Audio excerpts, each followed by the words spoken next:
সুপ্রিয় দর্শক, সবাইকে আমন্ত্রণ জানিয়ে শুরু করছি বৈশাখী টিভি স্বাস্থ্য বিষয়ক নিয়মিত আয়োজন বৈশাখী হেলথের আজকের পর্বে।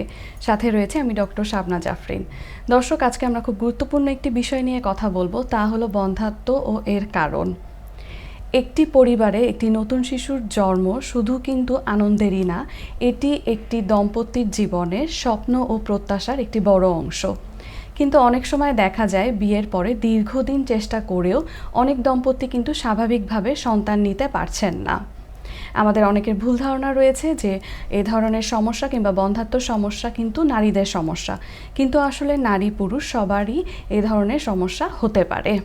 কিন্তু বর্তমানে আশার আলো হলো চিকিৎসা বিজ্ঞানের অগ্রগতির ফলে বন্ধ্যাত্বের কারণ নির্ণয় সম্ভব করা হয়েছে এবং উন্নত চিকিৎসার মাধ্যমে কিন্তু একজন দম্পতি তাদের কাঙ্ক্ষিত স্বপ্ন পূরণ করতে সক্ষম হয়েছেন।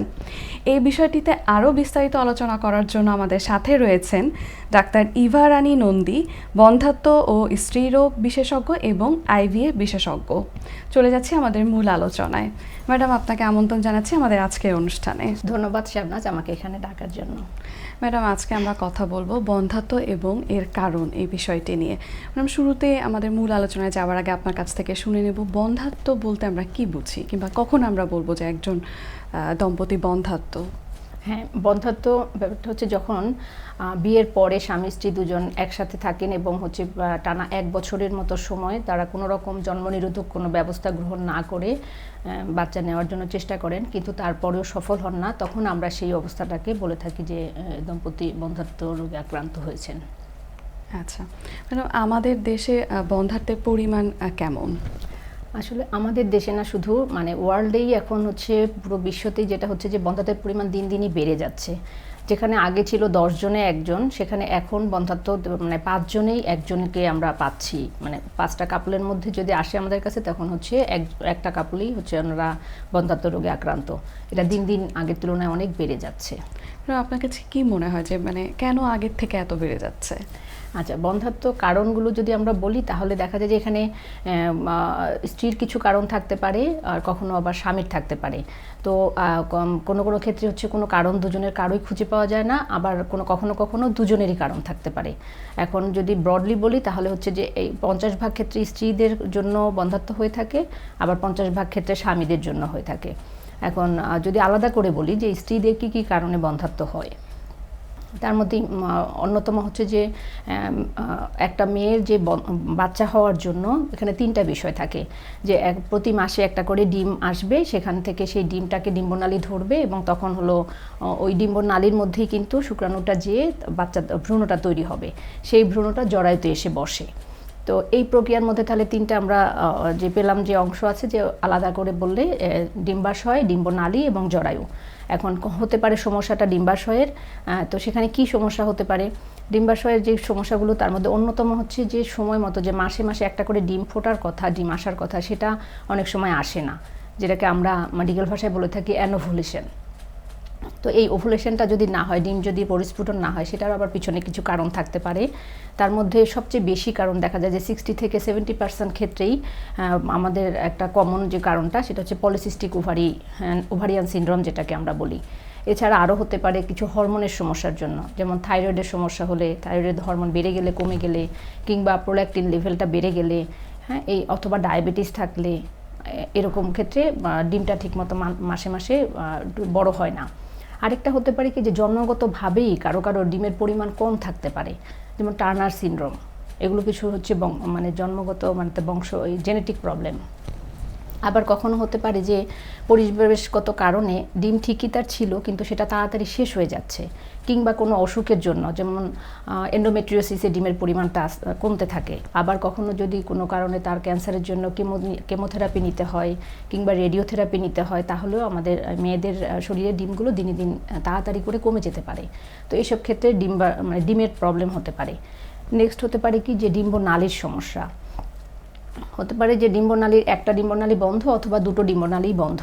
আবার কখনো এখন এটা বন্ধ কেন হয়ে থাকে, যে কখনো কখনো যে ইনফেকশনের জন্য, আমরা যেটাকে বলি যে এসটিডি বা সেক্সুয়ালি ট্রান্সমিটেড ডিজিজ, যৌনবাহিত রোগ, ওগুলোর জন্য হতে পারে। আবার কখনো কখনো অন্য এমনি কোনো ইনফেকশনের জন্যও হতে পারে। তো এছাড়া হতে পারে কি যে নালী খোলা আছে ডিম্বনালী, কিন্তু ডিম্বাশয়ের সাথে ডিম্বনালী যেই অ্যানাটমিটা যেভাবে থাকার কথা সেটা ঠিক মতো নেই। যেমন এরকম ঘটনা ঘটে থাকে যে এন্ডোমেট্রিওসিস একটা অসুখ আছে মেয়েদের, যেখানে মাসিকে অনেক ব্যথা হয়, রক্ত বেশি যেতে পারে। তো এন্ডোমেট্রিওসিস কারো থাকলে দেখা যায় ডিম্বনালী খোলা আছে কিন্তু অ্যানাটমিটা নষ্ট, তখন এই জন্য ডিমটা ধরতে পারছে না ঠিক মতো। আর এছাড়া হতে পারে জরায়ুর কোনো সমস্যা। তো সবচেয়ে কমন যেটা জরায়ুর প্রবলেম হয় যে সেখানে হতে পারে জরায়ুর টিউমার হতে পারে, যেটাকে আমরা ফাইব্রয়েড ইউটেরাস বলি, অথবা জরায়ুর ভিতরে যেখানে বাচ্চা যে ভ্রূণটা বসে এন্ডোমেট্রিয়াম বলি আমরা, সেখানে কোনো পলিপ হতে পারে, অথবা হচ্ছে জরায়ুর মুখ যেটা সার্ভিক্স বলি সেখানে সেটা আটকে থাকতে পারে। এই বিভিন্ন অ্যাডিনোমায়োসিস হতে পারে, এটাও একটা জরায়ুর টিউমার। এসব ক্ষেত্রে বাচ্চা কনসিভ হতে অসুবিধা হয়ে থাকে। হতে পারে। ম্যাডাম আপনি তো না মহিলাদের কথা বলেন, নারীদের কথা বলেন, তো আপনি তো বলছিলেন ম্যাডাম পুরুষদেরও এই ধরনের সমস্যা হতে পারে, ওনাদের কি ধরনের সমস্যা রয়েছে? আচ্ছা, পুরুষদেরও এখানে কারণ যদি আমরা খুঁজি তাহলে যেটা প্রথম দুটো সমস্যা হতে পারে। যে একটা হতে পারে যে পুরুষদের শুক্রাণু যেটা প্রয়োজন সেই শুক্রাণুতে কোনো সমস্যা, আর একটা হতে পারে যে তাদের মেলামেশায় কোনো সমস্যা। এখন শুক্রাণু সমস্যাগুলো যদি আমরা আসি তাহলে সেখানে কি কি হতে পারে? এক হতে পারে যে শুক্রাণুর একেবারেই নেই, যেটাকে আমরা অ্যাজোস্পার্মিয়া বলি মেডিকেল ভাষায়। আবার হতে পারে যে শুক্রাণুর পরিমাণটা কম, যেটাকে আমরা অলিগোস্পার্মিয়া বলি। আবার কখনো কোনো শুক্রাণুগুলো যেখানটাতে পড়ছে মানে মেলামেশার মাধ্যমে সেখান থেকে ওইটাকে অন্য জায়গা পর্যন্ত যেতে হয়, চলাচল করতে হয়। তো এই চলাচলের কোনো সমস্যা হতে পারে, যেটাকে আমরা বলি হচ্ছে অ্যাস্থেনোজোস্পার্মিয়া। আরেকটা হতে পারে যে এদের গুণগত মান খারাপ, হ্যাঁ, মাথাটা খারাপ থাকতে পারে, টেল মানে যেগুলো যে শুক্রাণুটার নিজস্ব সমস্যা হতে পারে সেটাকে আমরা বলি টেরাটোজোস্পার্মিয়া। তো এই সমস্যাগুলোর জন্য মানে সিমেনের এটা প্রবলেম আসবে, সিমেন একটা পরীক্ষা করলে আমরা তখন জানতে পারি। আর এছাড়া হতে পারে কি যে হচ্ছে যে বললাম মেলামেশায় সমস্যা, মানে কেউ হয়তো করতেই পারে না, এটা একটা হতে পারে। অথবা কখনো কখনো মেলামেশা করতে গিয়ে তাদের বীর্যটা আগেই পড়ে যাচ্ছে, এরকম কিছু সমস্যা হতে পারে। আচ্ছা ম্যাডাম, ধন্যবাদ। ম্যাডাম আমরা তো কারণগুলো জানলাম, তো ম্যাডাম অবশ্যই কারণ জানার পরে আমাদের জানতে হবে যে আমরা তাহলে কি করতে পারি। তো ম্যাডাম কি ধরনের মানে ইনভেস্টিগেশন রয়েছে আপনারা যদি বন্ধ্যাত্ব নির্ণয় করতে চান? আচ্ছা, যেহেতু বাচ্চা হওয়ার জন্য স্বামী স্ত্রী দুজনকেই প্রয়োজন, সেই একইভাবে তারা কারণ হিসেবে দুজনেরই হতে পারে। তো আমরা সাধারণত কাপলকে একসাথেই নেই, স্বামী স্ত্রীকে নিয়ে প্রথমে তাদের কাছ থেকে কিছু সমস্যার যেগুলো হতে পারে সেই জিনিসগুলো থাকতে পারে তাদের, এইগুলোর জন্য জিজ্ঞেস করি, কিছু প্রশ্ন করি তাদেরকে। পরবর্তীতে প্রয়োজন মতো কিছু পরীক্ষা নিরীক্ষা, এরপরে ল্যাবের কিছু টেস্ট করি। এখন ল্যাবের পরীক্ষা যদি বলি যে স্ত্রীর পরীক্ষা আছে, স্বামীর পরীক্ষা আছে। এখন স্ত্রীর ক্ষেত্রে ওই সেই কারণ হিসেবে যেগুলো আমরা বলে থাকি যে ওভারির ডিম্বাশয়ের সমস্যা হতে পারে এরকমভাবে, তো সেই পরীক্ষাগুলো করার সময় আমরা যদি একটা প্রাথমিক মেয়েদের পরীক্ষা দিয়ে থাকি সেটা হচ্ছে একটা আলট্রাসোনোগ্রাফি। এখানে যে ট্রান্সভ্যাজাইনাল আলট্রাসোনোগ্রাফি যেটা টিভিএস বলি, ওটা করলে সবচেয়ে ভালো। সেখানে আমরা ডিম্বাশয়ের অবস্থাটা বুঝতে পারবো এবং জরায়ুর অবস্থাটাও বুঝতে পারবো, কোনো টিউমার থাকলে কোনো সমস্যা থাকলে সেটা আসবে। আবার ওই যে পলিসিস্টিক ওভারিয়ান সিনড্রোম বলছিলাম, ওগুলো সাধারণত আলট্রাসোনোগ্রাফিতে বোঝা যায় অনেক সময়। আর এর পরবর্তীতে কিছু যে হরমোনের সমস্যার জন্য বলেছিলাম সেগুলোর জন্য থাইরয়েডের পরীক্ষা, প্রোল্যাকটিন পরীক্ষা, ডায়াবেটিসের টেস্ট, আর কিছু বেসিক টেস্ট তাদের রক্তের পরীক্ষা করতে পারি। আর এছাড়া হচ্ছে যদি টিউবের সমস্যা চিন্তা করি, ডিম্বনালীর সমস্যা, তো ওখানের জন্য ডিম্বনালীর প্রবলেমের জন্য আমরা যে পরীক্ষাগুলো সাধারণত করে থাকি যে যেটাকে স্যালাইন ইনফিউশন সোনোগ্রাফি বা সিস, আরেকটা হচ্ছে হিস্টেরোসালপিঙ্গোগ্রাফি করি। এটা হচ্ছে নন ইনভেসিভ, মানে বড় রকমের না এবং খরচটা একটু কম থাকে। আর এছাড়া আছে যে প্রয়োজন মতো অনেক সময় ল্যাপারোস্কোপি করা হয় টিউব পরীক্ষার জন্য। আচ্ছা, ধন্যবাদ ম্যাডাম। ম্যাডাম ছেলেদের ক্ষেত্রে যে টেস্টটা সেটা বলা হয়নি। ছেলেদের ক্ষেত্রে যদি পরীক্ষা করতে চাই আমরা, তাহলে একটা পরীক্ষা করলে আমরা সিমেন অ্যানালাইসিস করব। আচ্ছা, মানে আমরা যদি একটা পরীক্ষাও করি তাহলে সেটি হচ্ছে সিমেন অ্যানালাইসিস। তো ম্যাডাম এই ধরনের সমস্যা কারো দেখা দিলে অনেকে তো বুঝতে পারেন না যে তারা তাৎক্ষণিকভাবে কি করবেন কিংবা তাদের করণীয় কি, তো তাদের জন্য যদি ছোট করে একটু বলতেন যে তারা কি করবেন। আচ্ছা, আসলে যদি কেউ এরকম দেখে যে বা তারা চেষ্টা করছে, অনেকেই 2 বছর 5 বছর 10 বছরও কাটিয়ে আমাদের কাছে আসে, তো আমরা যেই ডেফিনেশন হিসেবে বললাম যে বন্ধ্যাত্ব কখন বলবো 1 বছরের টাইম, তবে সেটা কিন্তু সবার জন্য যে ফিক্সড 1 বছরই তা কিন্তু না।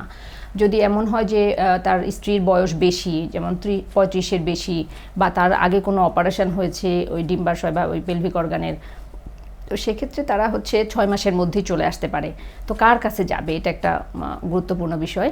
তো এখানে হচ্ছে সম্ভব হলে ইনফার্টিলিটি যে স্পেশালিস্ট তাদের কাছে গেলে সবচেয়ে ভালো। এখন এমন যদি হয় যে তারা অ্যাভেলেবল পাচ্ছে না, সেক্ষেত্রে অন্তত যে গাইনোকোলজিস্ট একজন তার কাছে যাবে। তখন তারা মনে করলে যদি প্রয়োজন বোধ করে তখন ইনফার্টিলিটি স্পেশালিস্টের কাছে রেফার করবে। আচ্ছা ম্যাডাম, আপনাকে অনেক অনেক ধন্যবাদ আপনার মূল্যবান সময় আমাদেরকে দেওয়ার জন্য। ধন্যবাদ তোমাকে জান।